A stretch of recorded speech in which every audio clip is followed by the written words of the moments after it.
Chapitre 4. L'héritage révélé et les 3 merveilles de votre nouvelle identité. Au-delà du salut, la richesse de votre héritage terrestre. Félicitations. Votre parcours jusqu'ici est extraordinaire. Après avoir établi votre contrat éternel au chapitre 2 et scellé votre alliance grâce aux 7 signes du chapitre 3, vous possédez désormais une certitude inébranlable quant à votre destination éternelle. Vous avez démantelé les blocages de l'accusateur et fortifié votre pont du salut. Mais écoutez bien ceci, le miracle de la nouvelle naissance est tellement immense qu'il ne s'arrête pas au salut de votre âme. Dieu ne veut pas seulement vous sauver pour demain, il veut vous bénir pour aujourd'hui. Votre nouvelle naissance vous offre des bénédictions qui impactent directement votre vie, ici et maintenant. Ces bénédictions sont les preuves vivantes de votre statut d'enfant du roi. Ce sont des cadeaux divins qui garantissent votre triomphe sur la stagnation et ouvrent la porte à votre abondance terrestre.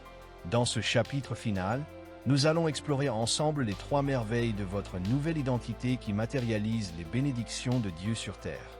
Premièrement, l'assurance totale, ou comment vaincre définitivement la peur de la mort. Deuxièmement, le service céleste, pour comprendre comment avoir une armée invisible à votre entière disposition.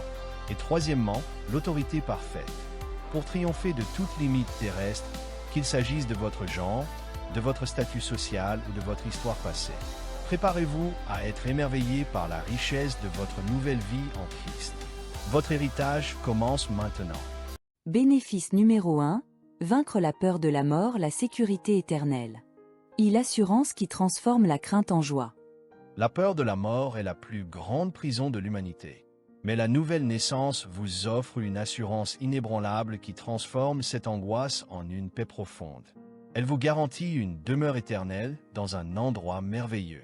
Écoutez ce que dit l'apôtre Paul dans la 2e épître aux Corinthiens, au chapitre 5, verset 1. Nous savons, en effet, que si cette tente où nous habitons sur la terre est détruite, nous avons dans le ciel un édifice qui est l'ouvrage de Dieu, une demeure éternelle qui n'a pas été faite de main d'homme.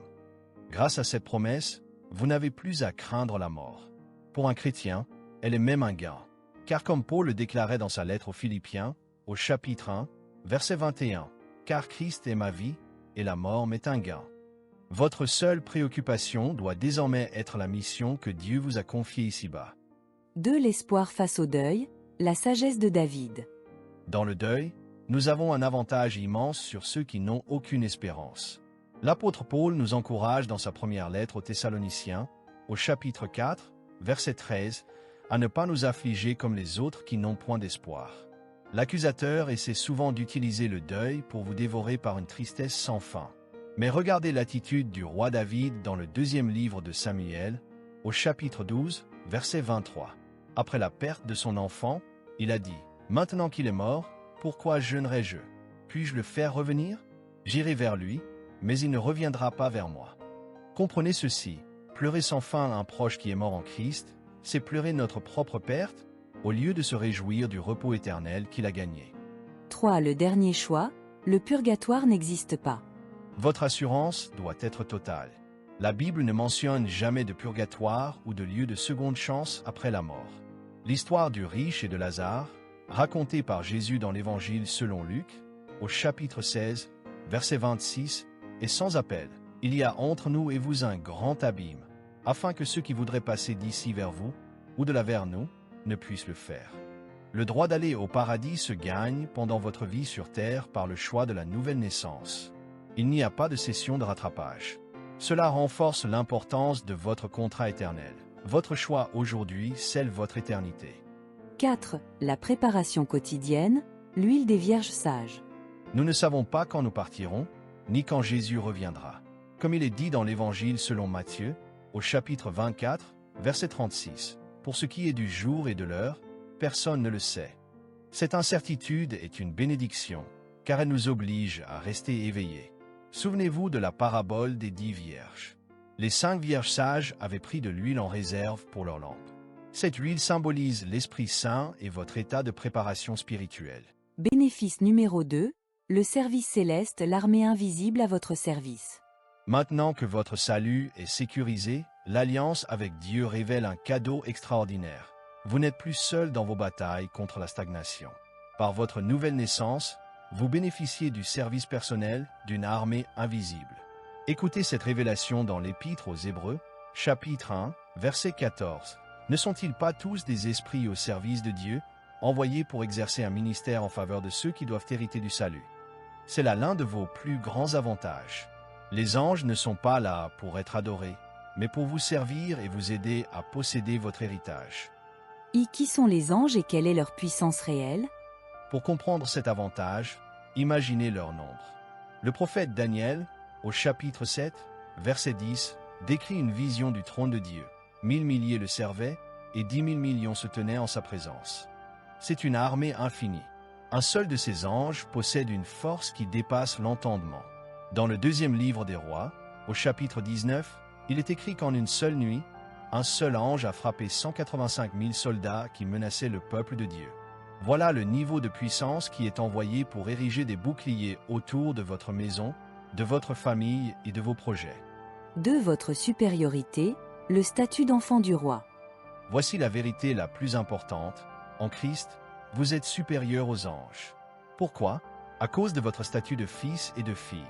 Dans un royaume, même un prince nouveau-né est au-dessus du général en chef de l'armée, car il est l'héritier. L'Évangile selon Jean, au chapitre 1, verset 12, dit « À tous ceux qui l'ont reçu, elle a donné le pouvoir de devenir enfants de Dieu. » Dieu n'a jamais appelé un ange « mon fils ». Les anges sont des serviteurs, mais vous êtes un héritier. 3. Le danger d'adorer les anges, adorer le roi, pas le messager. Attention, on n'adore jamais un ange et on ne le prie pas. Ils sont les serviteurs de Dieu, pas les vôtres. Ils répondent aux ordres du roi. Lorsque l'apôtre Jean a voulu se prosterner devant un ange dans l'Apocalypse, l'ange l'a immédiatement arrêté en disant « Garde-toi de le faire. Je suis ton compagnon de service. Adore Dieu. » Votre relation est avec Dieu seul. 4. Comment activer le service des anges pour votre abondance? L'intervention des anges dépend de votre maturité. Au stade de bébé spirituel, les anges vous protègent par pure grâce, comme ils ont protégé l'enfant Jésus face à la menace d'Hérode. Mais pour devenir un héritier mature et voir les anges agir activement pour vos bénédictions, vous devez marcher dans l'obéissance. Regardez Jésus dans l'Évangile selon Matthieu, au chapitre 4. C'est après avoir résisté aux tentations du diable que les anges sont venus pour le servir. Le service actif des anges est la récompense de votre victoire spirituelle. En conclusion, la foi est le langage que les anges comprennent. Comme le centenier qui disait à Jésus, « Dis seulement un mot. Apprenez à parler avec autorité. » Plus vous pratiquerez vos habitudes quotidiennes avec l'Esprit de Dieu, plus vous mettrez votre armée céleste en mouvement pour vous servir. Je t'arrête exactement pendant une petite minute pour te proposer quelque chose de très intéressant. Quelque chose qui va beaucoup t'aider, beaucoup te bénir. Tu as des questions, tu as des interrogations. Tu cherches un frère à qui tu peux poser toutes tes questions. Tu veux connaître la volonté de Dieu dans chaque aspect de ta vie. Mais tu es seul, tu es isolé. Je te propose de souvent m'écrire par texte, par audio ou par vidéo sur l'application Google Meet. Chaque fois, peu importe l'heure, peu importe toutes tes questions, toutes tes interrogations, je te laisse le lien à la description pour plus d'informations. Je te laisse poursuivre ta vidéo. Bénéfice numéro 3, l'autorité parfaite triompher des limites terrestres. C'est ici la vérité la plus libératrice de votre nouvelle naissance. En Christ, vous êtes parfaitement égal à n'importe quel autre citoyen du royaume. Si vous avez déjà attribué vos échecs ou votre sentiment d'infériorité à votre genre, à votre race, à votre statut social ou à votre passé, sachez que la nouvelle naissance a brisé toutes ces chaînes. L'apôtre Paul le proclame dans l'Épître aux Galates, chapitre 3, verset 28. « Il n'y a plus ni juif ni grec, il n'y a plus ni esclave ni libre, il n'y a plus ni homme ni femme, car tous, vous êtes un en Jésus-Christ. » Ce n'est pas une simple phrase philosophique, c'est le fondement de votre nouvelle autorité. La fin d'une malédiction millénaire. Pendant des siècles, on a utilisé certains textes pour justifier l'infériorité de la femme ou de certains peuples. Mais la rédemption n'est pas un simple ajustement, c'est une restauration totale. Comme le dit Galates 3, verset 13, Christ nous a rachetés de la malédiction de la loi, étant devenu malédiction pour nous. Jésus a anéanti toute hiérarchie humaine sur la croix. En Christ, il n'y a plus de supérieur ou d'inférieur, il n'y a que des cohéritiers.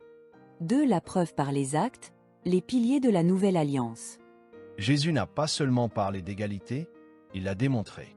À une époque où le témoignage d'une femme n'avait aucune valeur juridique, qui Jésus a-t-il choisi comme premier témoin de sa résurrection? Des femmes. En faisant d'elles les premières évangélistes, Jésus a prouvé que le service n'est pas une question de genre, mais de cœur. L'Église primitive regorge de ces exemples, de Phoebe, la protectrice, à Priscilla, l'enseignante de la parole, jusqu'à Lydie, la chef d'entreprise. Le Saint-Esprit ne fait aucune distinction. Il cherche simplement une disponibilité. 3. L'abolition de toutes les barrières. Que vous soyez né dans la pauvreté ou dans une famille aisée, que vous soyez jeune comme Timothée ou âgé comme Abraham, votre origine ne définit plus votre plafond. Regardez l'apôtre Paul, il était un persécuteur et un homme violent. Pourtant, Dieu a réécrit son histoire. Votre pire erreur n'est jamais votre destination finale. En Christ, votre passé est effacé et votre avenir est propulsé par la miséricorde. Conclusion générale, l'héritier est né. Félicitations! Vous avez traversé ce guide et vous avez posé l'acte le plus important de votre vie, la nouvelle naissance. Vous n'êtes plus un spectateur de votre existence, vous êtes un citoyen du royaume de Dieu. Récapitulons vos 3 nouvelles forces. La sécurité éternelle, vous n'avez plus peur de la mort, car elle est devenue votre passage vers la gloire. Le service céleste, vous avez une armée invisible à votre disposition pour briser toute stagnation.